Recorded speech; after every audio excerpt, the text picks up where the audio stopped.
Hello, আসসালামু আলাইকুম। আমি পুষ্টিবিদ সামিয়া তাসনিম। সবাই কেমন আছেন? আশা করছি সবাই অনেক ভালো আছেন। আমিও আলহামদুলিল্লাহ ভালো আছি। আজকে আপনাদের সামনে একটি খুব ভালো বিষয় নিয়ে আলোচনা করব, সেটা হচ্ছে বাদামের পুষ্টি গুণাগুণ। আমরা কিন্তু ইতোমধ্যে বাদাম নিয়ে অনেক মজার মজার কথা শুনেছি, অনেক গান শুনেছি, কিন্তু আসলে বাদামের কি কি হেলথ বেনিফিটস আছে সেটা কিন্তু আজকে আমরা জানবো।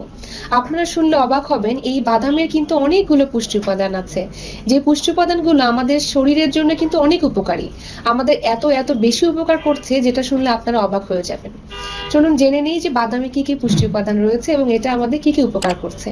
মূলত যদি আপনি 28 গ্রাম বাদাম নেন, ওয়ান সার্ভিং 28 গ্রাম বাদামে আপনার 173 কিলো ক্যালোরি আছে, এবং এর মধ্যে 5 গ্রাম প্রোটিন আছে, 6 গ্রাম কার্বোহাইড্রেট আছে এবং 16 গ্রাম ফ্যাট আছে। আপনাদের মনে হতে পারে যে এই ফ্যাটটা বোধহয় খারাপ। আসলে কিন্তু এই 16 গ্রাম ফ্যাটের মধ্যে 9 গ্রাম ফ্যাটই কিন্তু আপনার ভালো ফ্যাট, যেটা আমাদের শরীরের জন্য অনেক উপকারী। উপকারগুলো নিয়ে আমি আপনাদেরকে পরে বলবো, তার আগে জেনে নিন আর কি কি আছে এর মধ্যে। বাদামের মধ্যে আছে ফাইবার, যেখানে 3 গ্রাম ফাইবার কিন্তু আমরা 28 গ্রাম বাদামের মধ্যেই পেয়ে যাচ্ছি।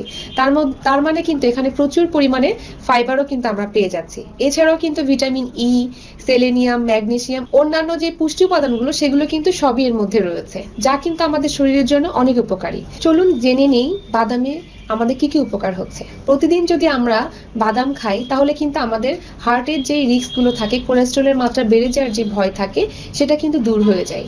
যাদের রক্তে কোলেস্ট্রলের মাত্রা বেশি আছে তারা কিন্তু বাদাম খেলে তার কোলেস্ট্রলের মাত্রা কমে যাবে। যাদের প্রেশার বেশি আছে, মানে যাদের উচ্চ রক্তচাপের ঝুঁকি আছে বা উচ্চ রক্তচাপ আছে, তাদের জন্য বাদাম অনেক উপকারী।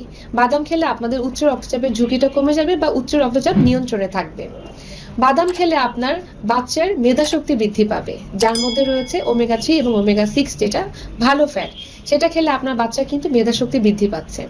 যারা বৃদ্ধ বয়সে গিয়েছেন তাদের জন্য বাদাম অনেক উপকারী। তারা বাদাম খেলে দেখা যাবে তাদের যে স্মরণ শক্তি সেটাও ভালোভাবে ফিরে আসবে বা তাদের এই স্মরণ শক্তিটা বৃদ্ধি পাবে। বাদাম খেলে আপনার টাইপ 2 ডায়াবেটিস, এই ধরনের সমস্যা যারা ভুগছেন তাদের জন্য কিন্তু বাদাম অনেক উপকারী।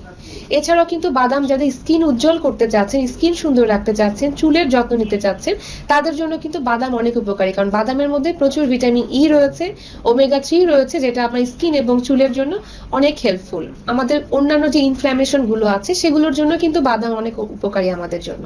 মূলত আমাদের যে কোনো ধরনের সমস্যার কথাই যদি আমরা বলি, সবকিছুর জন্য কিন্তু বাদাম আমাদের অনেক উপকার করছে। তাই প্রতিদিন আমাদের বাদাম খাদ্য তালিকায় রাখতে হবে। অন্যান্য অনেক বাদাম আমাদের বাংলাদেশে পাওয়া যায়, তার মধ্যে হলো কাজু বাদাম, কাঠবাদাম, চীনা বাদাম, তারপর এছাড়াও কিন্তু অন্যান্য আরো নাটস, ব্রাজিল নাট, ওয়ালনাট, এগুলো কিন্তু আমরা পেয়ে থাকি। যারা যেই ধরনের বাদাম খেতে পছন্দ করেন তারা কিন্তু চাইলে প্রতিদিন 2 ধরনের বাদাম কিন্তু খাদ্য তালিকায় রাখতে পারেন। সকালে একটু রাখবেন, বিকালে একটু রাখবেন, প্রয়োজন হলে রাতে ঘুমানোর আগেও কিছুটা খেয়ে নেবেন। তাহলে দেখা যাবে কিন্তু আপনার যেই যেই সমস্যাগুলো থাকবে সেগুলো কিন্তু অনেকটা কমে এসেছে। সবাই ভালো থাকবেন, সুস্থ থাকবেন।